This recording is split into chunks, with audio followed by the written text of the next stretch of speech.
Hi, everybody. My name's Ali MC, and welcome to tonight's online talk and presentation on Analogue Iran. And so I want to firstly thank the Geelong Regional Libraries for having me, and also to thank everybody who's jumped online and to be part of this particular online presentation. What a year it's been, and who would have thought that we'd be doing this kind of thing on Zoom and interacting like this. But I hope you've all got through okay and are looking forward to a great Christmas break. So just before I get started, I just want to read the acknowledgement of country. So the Geelong Regional Library Corporation would like to acknowledge the Wadawurrung and Eastern Ma original owners of the lands on which their library services operate. We pay respect to the Wadawurrung and Eastern Ma elders past, present and emerging, and we acknowledge and celebrate First Nations peoples of this land as the custodians of learning, literacy, knowledge and story. So once again, welcome to everyone who's joined us tonight. And just a few housekeeping reminders. So you can actually participate in this live webinar by clicking on the Q&A button down the bottom and typing in a question or a comment. So there will be a time towards the end of the presentation for questions, which I'll be responding to. So if you do have a question, perhaps just wait until that particular moment, because it's much easier for me to facilitate if I can see the questions coming through, and I will do my best to answer them. If you're on an iPad or an iPhone, there's a note here that says you may need to touch your screen to see the Q&A function if you're using an iPad or an iPhone. Also, this webinar is being recorded. So if you'd like to watch this discussion again or recommend it to friends or family, it will be uploaded to the library's YouTube channel within the next couple of days. And you can share it or watch it again, or if you've got someone who's interested, feel free to pass that along. So this particular presentation will go for around 30 minutes, 30 to 40 minutes, and then I'll have a Q&A, which generally is for about 10 or 15 minutes, depending on how many questions we get and the complexity of the questions. And then to finish off, I've got a narration and a video featuring some of my photographs with a guest Iranian curator that we've put together. So we should be finished by around 8:30 for sure. And just lastly, with regards to any questions, I'm a photographer. I'm certainly not an expert on Iranian culture and politics. There's much better qualified people to talk about those subjects than me. I will do my best to answer questions, but I could really only speak on behalf of myself as a foreign photographer. So again, I'll do my best to answer questions. And also, just very lastly, this presentation, it also uses audio and visual. So if you have some good headphones or some great speakers, I recommend to use those for the best experience because you'll be able to enjoy the music and the narration and the photography a lot better. So let's get started. Here's a little bit about me. So my name's Ali. I work at Victoria University generally, but I also do freelance photography and writing. I travel a lot and generally work with analog photography. So some of the previous exhibitions that I've held are on the Rohingya refugee crisis, including one of the photograph behind me, in which I traveled to both Burma and Bangladesh in 2016. I've also worked and photographed in Northeast India on labouring conditions there, and in East Timor as well, also within Indigenous communities around Australia. And this latest project, Analogue Iran, was essentially I just travelled through Iran for about 4 weeks and then into northern Iraq and photographed, just the places that I saw. It's basically just street photography, street documentary photography in and around Iran. So other things that I keep myself busy doing, I work for Al Jazeera as well as a freelance writer and photographer. And I've had pieces published in The Guardian and NITV and SBS. Currently, a portrait that I shot of the Aboriginal singer-songwriter Archie Roach is in the Monash Gallery of Art as part of the Bowness Prize. So if you want to go and check that out. And also I've had a book published called The Eyeball Lens. So I keep pretty busy, as you can see. Now, onto Analogue Iran. So I want to set the scene for you guys. And so what I've done is put together a video with some music and a selection of photographs. So this, which I'm going to play very shortly. So just by way of introduction, again, this project was shot in 2019, around August and September. It's all on analog black and white film. It was originally intended to be a photo book to be released this year, and I had a whole series of talks lined up at the various libraries, and I was going to publish a book and do presentations, all this kind of thing. And then, of course, COVID happened. So that kind of, I don't know, it killed that idea because it just wasn't really feasible anymore. So I decided to turn the exhibition into a digital presentation, which you are now watching. So I did a few online presentations right in the middle of our lockdown, in the middle of winter, and people responded really well. So I'm really happy to be doing it again. So again, just to kickstart us off, what I'm going to do is I'm going to present you a short video that I put together. It's just a way to set the scene. There's some music, and I just want to take you on a bit of a journey through Iran as seen by my camera. So this video is about 6 minutes long, so feel free to sit back and enjoy. And you know, if you like Iranian music, then I highly recommend you turn the volume up.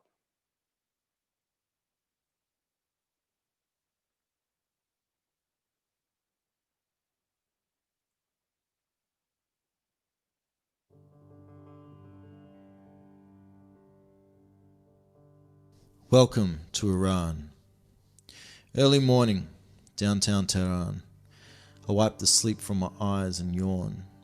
I'd waited 4 hours the night before for a visa, while two Iraqi tourists, also waiting, all Arab temper, spittle and flailing hands, finally summons the required Iranian bureaucrat. After a short line of questioning, I'm duly granted entry into the country. And the security guard, who has been graciously minding me this whole time, and bearing the wrath of the Iraqis, kisses me 3 times on the cheeks and announces grandly, "Welcome to Iran." I step past his outstretched arms, through the sliding doors of the airport and outside into the warm, humid Persian air. Welcome to Iran. I'd landed in Tehran, a mythical city of art, poetry and culture, of language and love, and of pre-revolution pop music glory. Yet it is also a city of political unrest and intrigue, the center of Islamic power that grips the nation in an iron fist. I have trouble sleeping that night, and a cocktail combination of jet lag and excitement wakes me early the next morning, so I hit the streets, fixed lens film camera in hand. The smell of freshly baked flatbread hits my senses. Welcome to Iran. I would hear this greeting repeatedly, from gracious hosts, strangers on the street and random people on public transport. As I walked the streets of Tehran, a city of 16 million souls, the faces of martyrs stared down from the walls around me, a reminder of wars past and possible wars to come. Young Iranians are old inside, the taxi driver tells me. He'd wrestled with the chaos of Tehran's traffic for over an hour for the pitiful price of 40 cents. His Persian propriety ensuring he returned my 10 cents change despite my protestations. He was university educated, but like many, drove taxis to survive for want of opportunity. Tehran hustled and breathed under the smog of sanctions and economic insecurity. A wave of tired faces, hurried feet and relentless congestion, which would all spill out in protest onto the streets barely 2 months after I left. Pink Floyd's Comfortably Numb played on almost every stereo, a soundtrack of resigned stoicism in the face of endless struggle. Welcome to Iran. Photographing Iran proved a rewarding yet somewhat illusory experience. Visually, Iran is striking, more so in colour. For me though, black and white conjured up the atmosphere of the country, a fascinating dichotomy of tenderness and desperation. Yet the streets are also somewhat of a facade, a theatre of sorts, and the ubiquitous hijab and the black chador, so inviting to a foreign photographer, soon gave way to a more intimate and nuanced reality of lives lived largely outside of the public gaze. The resultant project, Analogue Iran, simply focuses on the daily lives of everyday people in the streets, the cafes, the kitchen and the living room. No grand statement, no academic theorem, just people like you and me living their lives. Analogue Iran was shot all over the country, from the opioid border of Afghanistan to the ancient city of Yaz, the mountains of Kurdistan and the poultry of Shiraz, the winding streets of Tabriz to the holy city of Mashhad. My trip turned out to be a hurried 4 weeks that ended with severe chest pains and a trip to what was described to me as an experimental doctor. In those 4 weeks, however, I'd shot over 1,000 35mm frames of black and white film and made more friends than I could even count. Analogue Iran represents to me the moments that I hope provide a glimpse of humanity in what is often a country stereotyped by the media and the buffoonery of US politics. Moments we can all share, a joke with old friends, a grandfather's loving touch, a nap in the arms of a young mother. The photograph, of course, can only represent a moment, and behind each of these images lies a complete story that you or I will never know about, but can only imagine. Like many travellers who have visited the country, I can easily say that Iranian people are some of the most generous and welcoming I've had the good fortune to meet. This project would not have come into existence without the help of so many people who took the time to show me around and explain to me the complexities of Persian life. I can only hope that the dreams and desires of my newfound friends will one day come to fruition. Salam.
All right, so I hope you guys enjoyed that introduction to the Analogue Iran presentation tonight, and you had a bit of a journey there.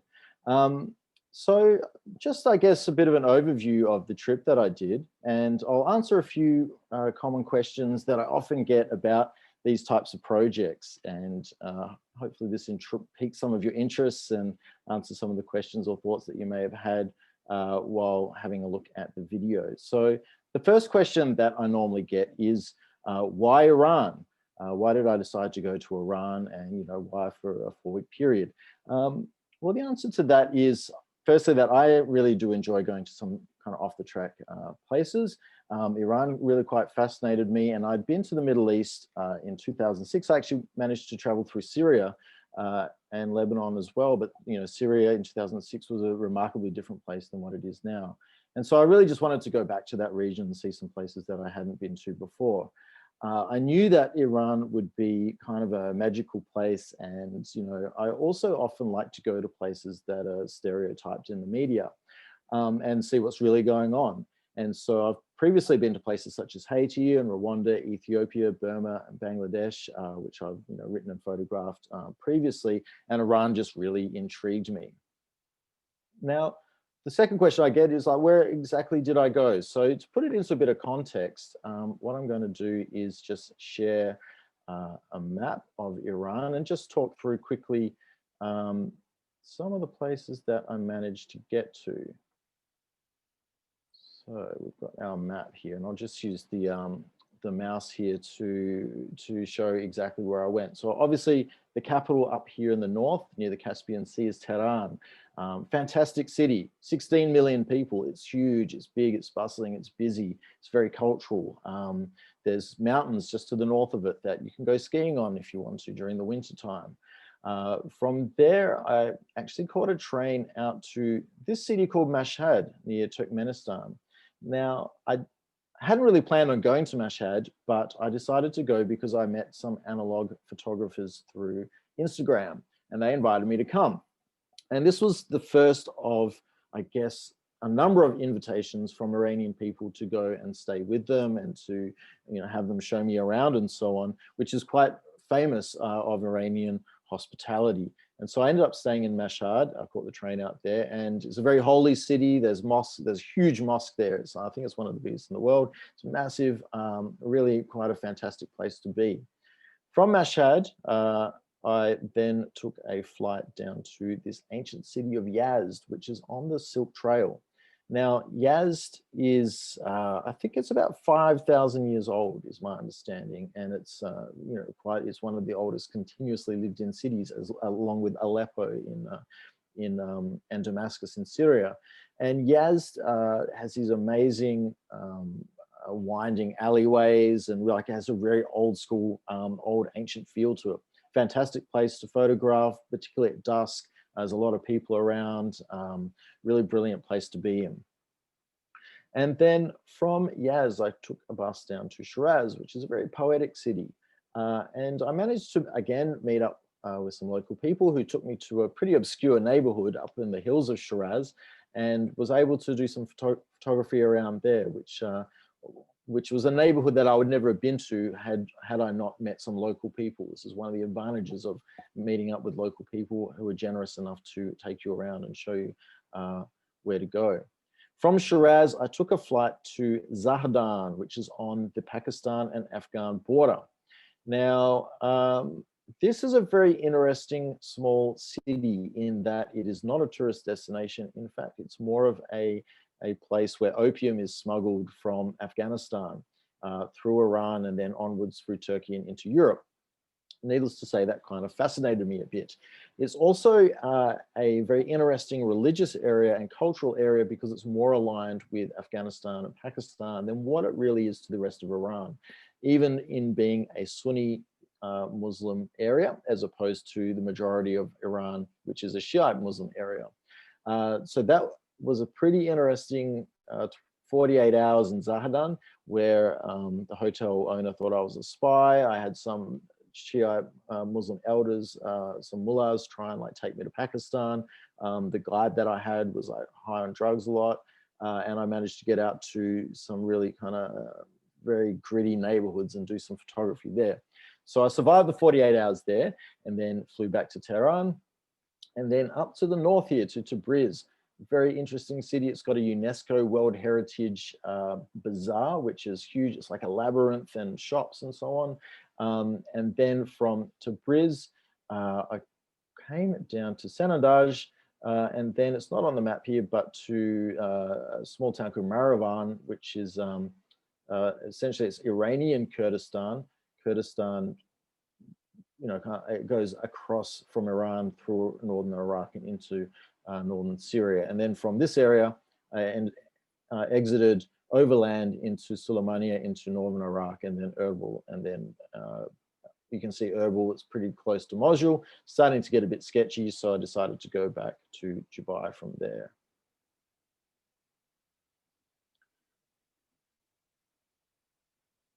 Now, the other question I get is, what was the experience like as a tourist and photographer? Well, I found personally that the Iranian people were super generous. As I mentioned already previously, a number of people took me under their wing and allowed me to stay at their houses and showed me around their neighborhoods. And so as a photographer, I was really fortunate to be extended that generosity because as I mentioned, I would not have been able to go to some of the neighborhoods and take the photos that I did without having a local person assist me and also to translate for me. I also found Iran itself, it's a huge country and it's super diverse. So every region that you go to, the cities are different, the people are different, the landscapes are different. You could honestly spend 2 or 3 months traveling around Iran. I found it a really diverse place. And as a photographer, I found that Iranian people were also very generous. So I managed to get a lot of candid shots. And again, I put that down to the generosity of Iranian people. Maybe in other countries, they would not take too kindly to someone, taking photographs, but in Iran, I felt that that generosity was extended in that way. The other question I get is, but isn't Iran dangerous? That's a really big question. And for anyone who's been following the news, you would have seen an Australian academic who was just recently released from Iranian prison in a bit of a political prisoner swap. So, you know, these things do happen, but you know, the political situation as an outsider viewing that and as a tourist, I was a little bit concerned, but overall I wasn't terribly, my main concern was that because I do journalism, I'm a writer and so on, that would not be looked on kindly. But as many tourists go to Iran, well, they did obviously prior to COVID and have no problems whatsoever.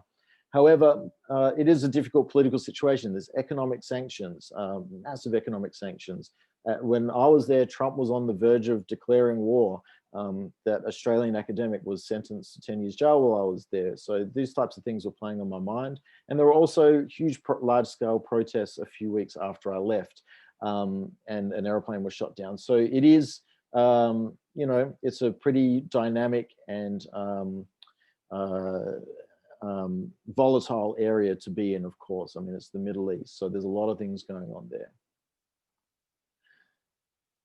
Now, I'll talk a little bit specifically about the photography. And again, I'll just focus on common questions that I get. And then, as I mentioned, there'll be a Q&A. I can answer some more specific questions. So people often ask, you know, what was the purpose of the photo project? And other photo projects that I've done previously have a specific purpose. For example, the Rohingya refugee project, that was really to highlight what was going on in 2016, 2017 in Burma and Bangladesh with regards to Rohingya refugees. With the Iranian project, however, I just really wanted to really just document everyday life in the streets and the homes and the restaurants and the cafes, all around the place. And that was really the purpose. There was no real big political statement or social statement. It was really just, I guess, street photography, candid photography, just to document, you know, a glimpse into Iran, which is often negatively portrayed in the media, so to speak. I also wanted to try and at least break some of the stereotypes. So we do often see, again, in the media, stereotypes of Iranian women in hijab. You often see the media loves that classic photograph of the, there's like anti-American graffiti and murals and things like that. But that's just like one part of what Iran is. And so while I was trying to also get a glimpse into, you know, everyday people's lives and to break down some stereotypes as well. Another question I often get is like, why analog? Why do I shoot in analog film photography and not digital? Well, the main reason for that is analog photography interests me. I like the tactile nature of film. I like the aesthetic of film, and I like the control that you have over a film camera. You're setting the ISO manually, you're setting the aperture manually, you're manually focusing. All these aspects, I actually quite enjoyed that physical tactile experience of doing that. I also find that using a manual camera, you have to think a lot more about what the image is going to be before you shoot it. So a digital camera does a lot of the work for you. In fact, most of them do all the work for you. And so there's not a huge amount that you terribly need to think about, or you're not pushed to think about these things. But with analog, particularly with a rangefinder, for any photographers out there, you can't see what the aperture is going to be before you take the photographs. So you're kind of reliant on using your imagination a lot more about setting up the shots. Another question I get, and I got this from Iranian people, was why was I shooting in black and white?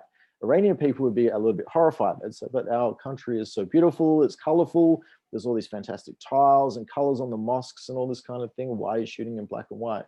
And my answer was, I'm not really too sure. I think I felt that shooting in black and white conjured up more of a mood. I didn't want to just represent what Iran looked like. I wanted to kind of conjure up a bit of a mood of what it felt like to be in Iran with these economic sanctions and the political pressures and so on. I shot around 1,000 photos in total. So it was about 30 rolls of film, which 1,000 photos doesn't sound like much in today's standard of digital. You can shoot 1,000 photos in a day, let alone 1,000 photos in a month.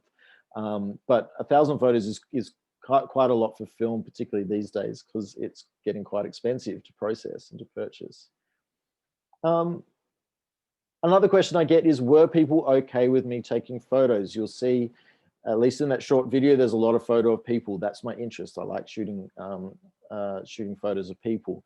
If you go onto my Instagram, AliMC Photos, you can see more of the selection. It's around 120 photographs on Instagram. So you can take a look, and nearly all of them are of people.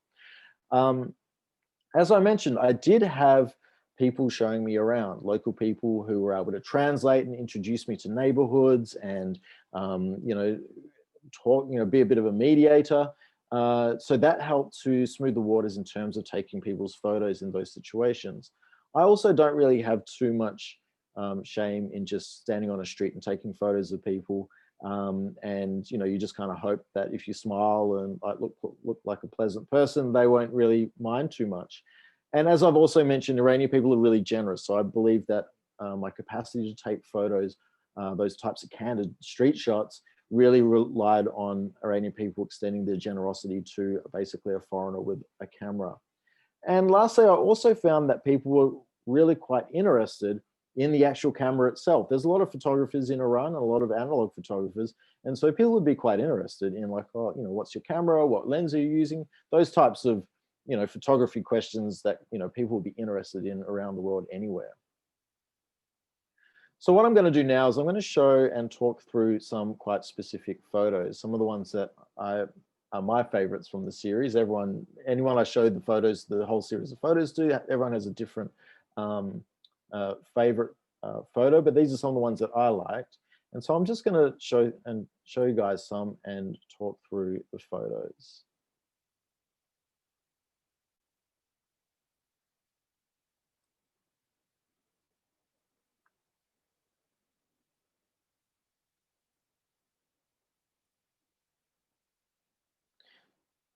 Alrighty, so this particular photograph was used for the advert for this presentation, actually. And this is Tarana, who is a friend of mine who I met at a cafe, and her and her husband ran this cafe in Tehran. I actually met them the first morning I was in Iran, because I was in search of coffee. And so I went and stumbled into their cafe. And her husband, they have these fantastic tattoos, as you can see, which they do themselves with their friends. You can see that she's got dreadlocks. We went to a few parties and so on together. And so this immediately, my perception of Iranian people and Iranian women in particular had changed, because I kind of met these, you know, ultra kind of hipster, modern kind of very strong personalities. And so we ended up doing a photo shoot just outside the cafe. And this one in particular, I really quite like, because, you know, got this great kind of face and just staring straight at you through the camera. And I think it really changes the stereotypes of what we may think about Middle Eastern women. This photograph was taken, I think, maybe about 4 o'clock in the morning in Mashhad, the holy city. And you can see the mosque, the minarets of the mosque lit up behind these 4 women who are shrouded in the chador, very religious garment. And so the mosque is open like basically 24 hours, but a lot of people are, it's a really busy place, like first thing in the morning. So the guys that I was with, these other photographers, they were said, you know, we should get up at 2 o'clock in the morning and drink some coffee and go down and take photos of the mosque. And so we went down, and so this is just before daybreak. And I just kind of like how, you know, there's these shadows of these women and they're going to pray, and it's quite an atmospheric photograph. This photo was taken in Zahedan, the area, the city that I mentioned before, near the Pakistan-Afghan border. And so these guys are actually opium addicts living in a dugout grave in the local cemetery. And so you can see all around them are the graves. And these guys essentially just dug one out and built a bit of a bunker. And these 2 guys had just woken up and were ferreting around for some clean needles. And there were actually like 3 other guys living in the grave down below them. And again, this is where having a local person to help translate and show me around was really useful, because we were just driving around and we saw these guys, and at first we thought that they were grave diggers. And so we wandered down to take a look, and I thought, well, grave diggers, that would be kind of a cool thing to take a photo of anyway. And it turned out these guys were hardcore opium addicts that were living in a dugout grave. And we asked us, do you mind if we could take some photos? And they were quite cool about it. And so this one I quite like. It's just, these two guys, they've obviously got a bit of a friendship and a rapport, and just getting up to, I guess, find some opium for the morning. This photograph was taken in the city of Mashhad in quite an industrial workman's area. And so again, I was being shown around by some local photographers, and we went to a workman's cafe. And I just kind of like how this is a photo of probably of a time, maybe before 1979, before the Islamic Revolution, whereas Iran was a little bit more westernized. And it kind of just captures a moment in Iran's history that maybe, the gentlemen in this photograph are a bit older now and they look back fondly on.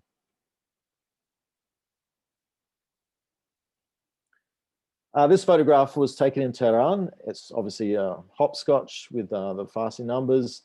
I kind of like, with this particular camera film and lens setup, these blurry, kind of underexposed photos. There's just something about them, and that I quite like the moodiness of them. They're quite grainy. There's a bit of movement, a bit of blur, and I do quite like the colors in these photos, like the black and white shades, and the mood that these types of photos present themselves to be. This one was taken in Tabriz, up near the Turkish border. And I happened to be in Tabriz during Ashura, which is a super religious commemoration period of about a week to a month. And this is at like a very solemn religious ceremony.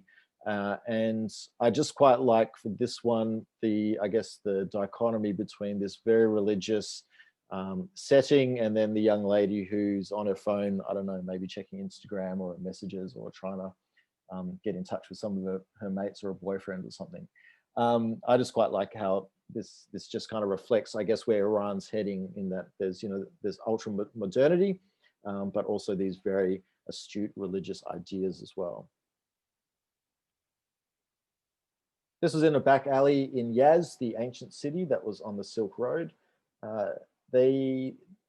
Often you'll see faces of people who have been deceased, and it's a way of like a tribute to people. More often than not, they'll be a martyr from the Iran-Iraq War.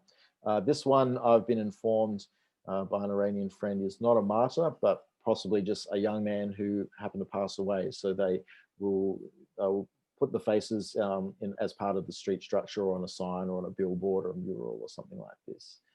This kind of just reminded me of like Elvis Presley, and so I just thought it'd be a neat photo. And the guy pouring the water came at a very opportune moment. Again, this is one of the black and white moody photos. Part of what I was trying to do with this series was more like what you would see in a film. And so I quite enjoy film, like movies. And so I was trying to establish shots and moods that you might see in a movie more so than a photograph. And this was one of those shots. This is in the middle of Tehran. It's really busy. We were talking to the taxi driver about the political situation. It just kind of summed up a bit of a dark mood. Another blurry shot. This is in Shiraz, again at dusk. Some young men playing football. Again, I like the movement and the grain and kind of the shadowiness of it. And lastly, yet again, it's another movement shot. This was shot in Zahdan, and the graffiti on the wall in Farsi, I've been informed, I had no idea that this was actually the case, but it actually says passerby. And so someone on my Instagram feed, after I posted this, an Iranian person happened to mention this, and I had no idea. So I quite like the coincidence that obviously there's a woman passing by and the graffiti says passerby.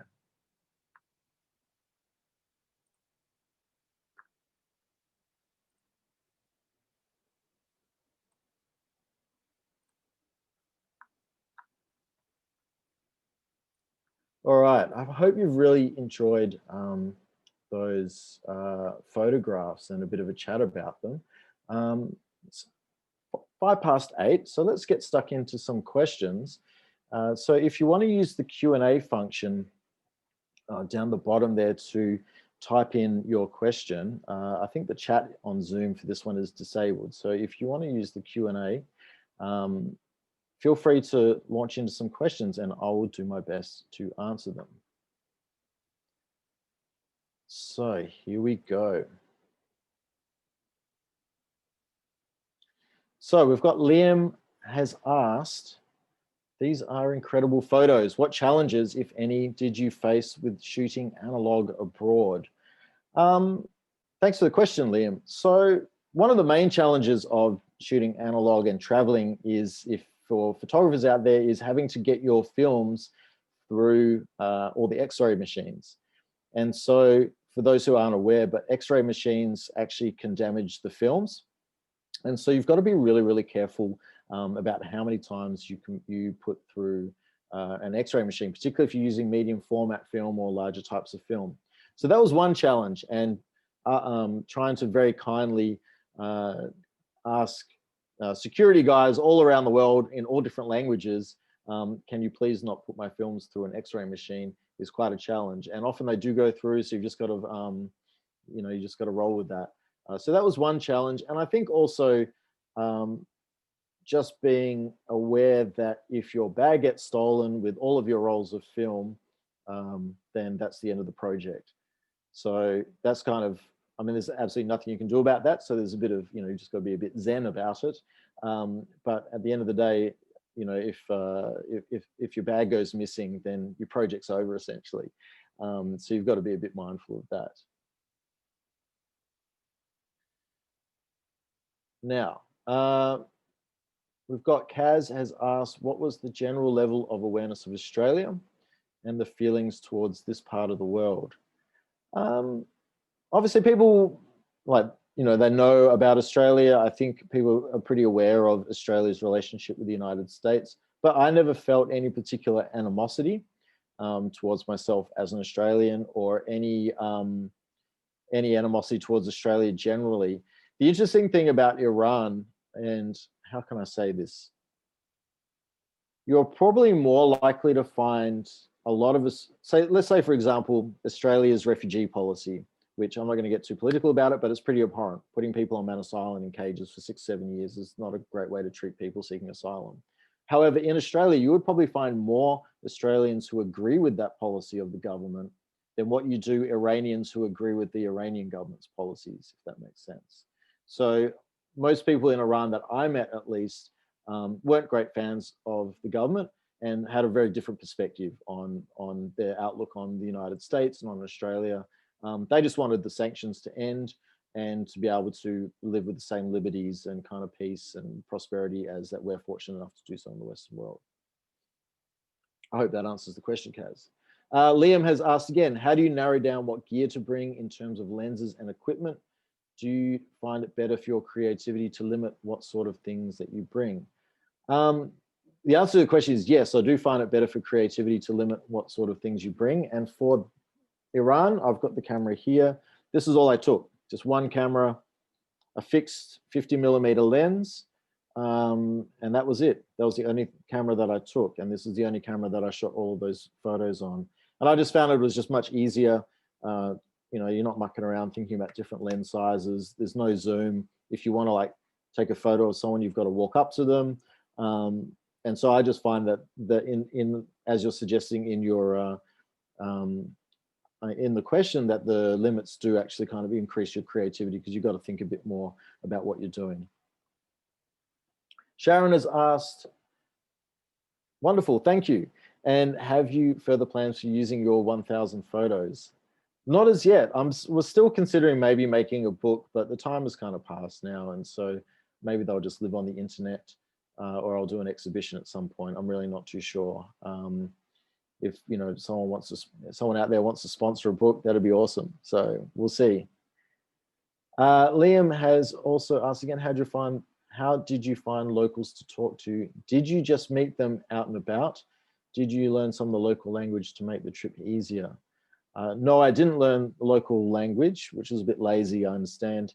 But a lot of people spoke English, which was very fortunate. And in terms of meeting local people, it was kind of one of those things where you meet someone, and then they know someone in another city, so they link you up with them, and so on and so forth. And also, before I left, I got onto Instagram and found a whole bunch of analog Iranian photographers and contacted them through Instagram and just said, hey, my name's Ali, I'm coming from Australia, I'll be in Iran in a few weeks. Be great to meet up and talk about photography and hang out. And a lot of people responded to that as well. So it was a bit of meeting people on the ground, but also I reached out to people before I left. Jeff has asked, what was the most difficult photo situation that you faced and perhaps regretted? It's a really interesting question. And one that I don't know the answer to. I think the most difficult photo situation was photographing in Zahedan, which was near the Afghan-Pakistan border, because it's actually a pretty insecure area. They don't get many tourists at all. In fact, they don't really get any tourists. So a foreigner walking around with a camera in a known spot that has opium trafficking, that has terrorist activity because there's Sunni militants that come across the border from Pakistan. About a month before I got to Zahedan, there'd been an all-out firefight between the Iranian military and some Sunni terrorists outside of the town. So that was probably, I wouldn't say I regretted going there or anything, but it was a pretty tense kind of atmosphere, and I got questioned on the way at the airport and all this kind of thing. So that was one of those situations where it makes you a bit nervous, really. But I don't regret going there because it was super interesting, and I feel like if you want to take good photos, you got to put yourself out there a bit. I think you got to take some risks if you're really going to at least try and like achieve a photo series that's worthwhile. So hopefully that answers your question, Jeff.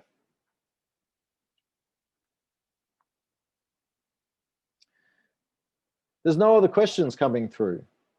Oh, here we go. Nicole, great. Feel free to ask questions, guys. We've got around about 5 more minutes for questions, and then I'm going to finish with one more video to wrap up. So if you do have questions, feel free to send them through. So we've got, Nicole has asked, using analog, how do you decide to stop taking photos and not just continue taking photos like you do in digital? Great question. One is that I had 30 rolls of film and I was in Iran for 30 days. So I just limited myself to 1 roll of film a day, basically. I would also go out at specific times of the day. So like in the morning or in the evening when the light was nice and I felt like I could get some good shots. The third thing to remember with analog and to be conscious of is not always pressing the button. Obviously with digital, you can press the button as many times as you like and it has no consequence. You just have more and more photos to choose from. So you've got to really, it changes the way you think because you have to know that your shot is going to be good, if that makes sense. So you've got to be super confident that you've got the shot right and it's going to look good and you're going to be really happy with it. And also the expense of film stops you from shooting because to purchase, process and scan 1 roll of film is like $30 to $40. It's pretty expensive. So all of those factors kind of tie in to make you a bit more disciplined, I guess. And I think the discipline of analog is one of the things I enjoy because you got to really be spot on with what you're going to do. I think digital, it can make you a bit lazy, to be quite honest. So Estelle has asked, did people that you photographed share their stories with you? And did you have a favorite character you met? It was an interesting experience because there were some people that I got to know better than others, but Iran is a kind of place where you might not talk particularly freely about your own personal or political situation to strangers just because of the security situation. So a lot of people you would meet and you might have, the type of conversation that's a bit meaningless and just a bit, like, how do you enjoy Iran? And yes, I'm from Australia, that type of thing, but nothing too in depth, unfortunately. And did I have a favorite character? Oh, that's a real, man, there were so many characters in Iran, trying to pinpoint one.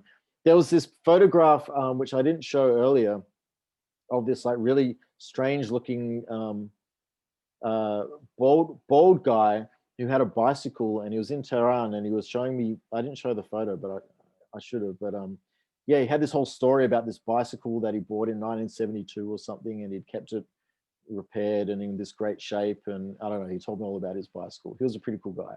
But there were so many characters in Iran, it'd be hard to pinpoint just one.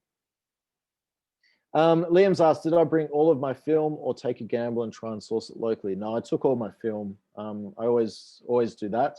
And there were places you could buy film in Iran, but because of the sanctions, it's really difficult to get anything in Iran. So that includes things like film. A lot of the film is old. A lot of the cameras you can purchase there are just really old. And so people are really struggling. Even just things like film purchase is, because of the sanctions, is really difficult to get.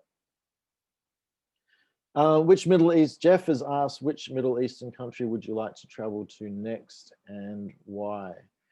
That is a really good question.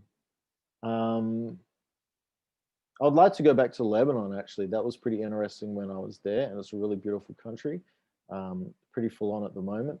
And it'd be great to also go back to Syria, because it's kind of an interesting thing, to be honest. Like if you go to somewhere like Syria and travel around and have this really great time, and then you see a few years later just the whole place kind of turn into chaos, and you see, you know, footage of places like Aleppo, which are just now in ruins, and your memory of these places is completely different. Is these fantastic cities, very vibrant and diverse and friendly places.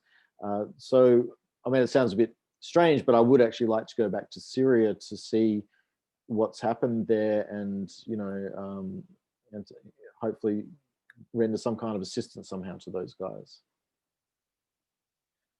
All right, gang, I think that's the last of the questions. So I'm just going to finish up with another video, which has a guest curator by the name of Yasmin Tamizkar. Now, Yasmin, I met in Tehran, and she actually showed me around some photography galleries, and really gave me a lot of insight into Iranian culture and some of the contemporary stuff that's going on in Tehran, some of the great galleries there. And so she's also a curator and photographer. And when this whole thing was supposed to be a book at the end of last year, and I was planning to create a book out of all of this, Yasmin was helping me with selecting some of the images, and we were talking about what the book was going to be about. And, you know, you end up with like 1,000 photos. And so, you know, what's the book going to be about? And we had these, you know, we were debating what the whole thing was going to be. And so what we decided to do was, I said, all right, you go away and write what you think the book's about, and I'll go away and write what I think the book is going to be about. And so you've heard my section, which was at the start, where I was doing the voiceover of the first video. That was what I came up with. And so what you're going to hear now is what Yasmin came up with. And this is what were her impressions as an Iranian about those photos. So I'll just pop that video on, and then that'll basically conclude the presentation. But, you know, hang around, because once the video is finished, I just want to jump back on and say thank you to everyone.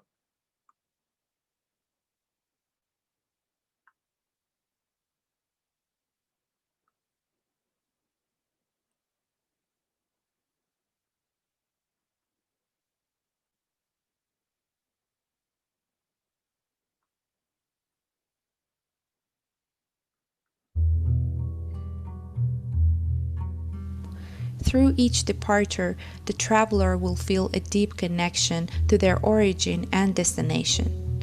The encounters of a photographer with a city is akin to an intimate relationship.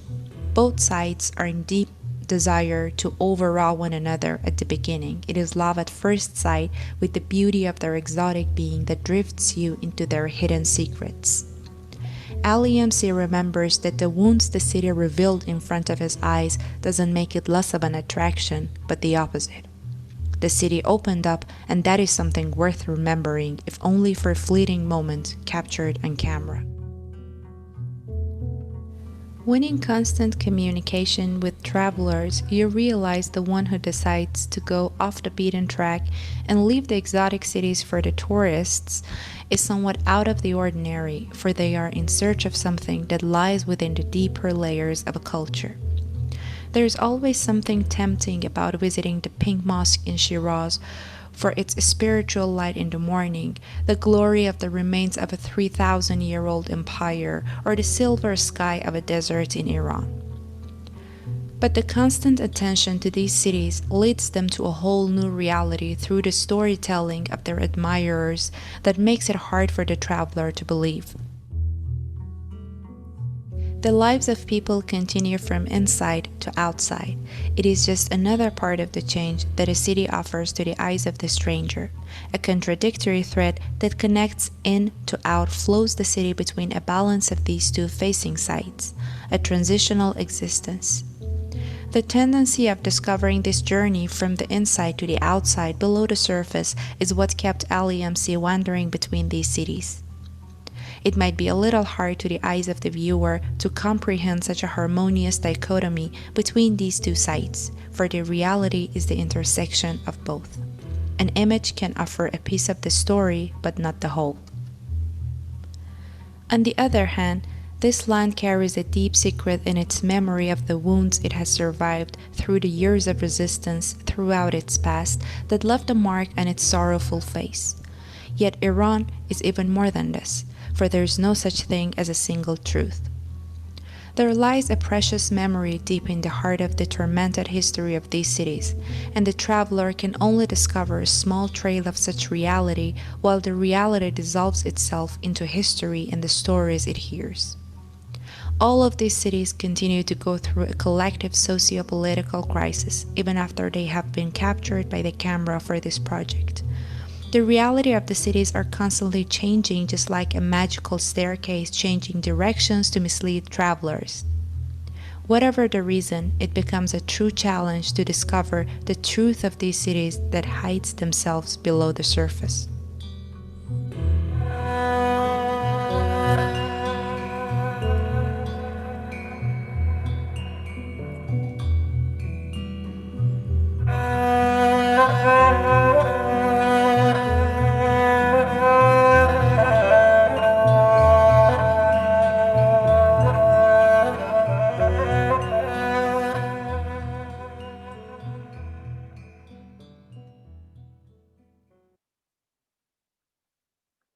All right, everybody. I just wanted to say thank you firstly to the Geelong Library for having me present.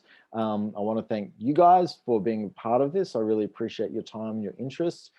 If you want to see more, like I said, there ended up being about 120 photographs in total that I put up online. So if you're on Instagram, you can type in Ali MC Photos, so ALIMC Photos, and you'll be able to find me there, and you can see the whole lot. Or if you want to get to the website, it's alimc.com.au. And if you have any further questions or you're interested in other presentations, currently I'm working with a young Rohingya refugee to make a short documentary about his life in the refugee camp in Bangladesh. And so, if you're interested in, being part of that and checking that out, just jump online, send me an email. I'm always happy to chat. If you have questions, we want to get in touch. Couple of last Q&A. What is the beautiful music? That is, Sharon, if you can hit me up through my website and ask me, I'll track down the name of the CD. Because the name escapes me just now. Liam, thanks for your comment. Great presentation, thoroughly enjoyed. Just gave you a follow on Instagram. Thanks very much. So, all right, gang, thanks very much. Thanks to Geelong Libraries, and have a great Christmas and holiday period. And hopefully 2021 will all be back to normal. Have a good night, guys. Thank you.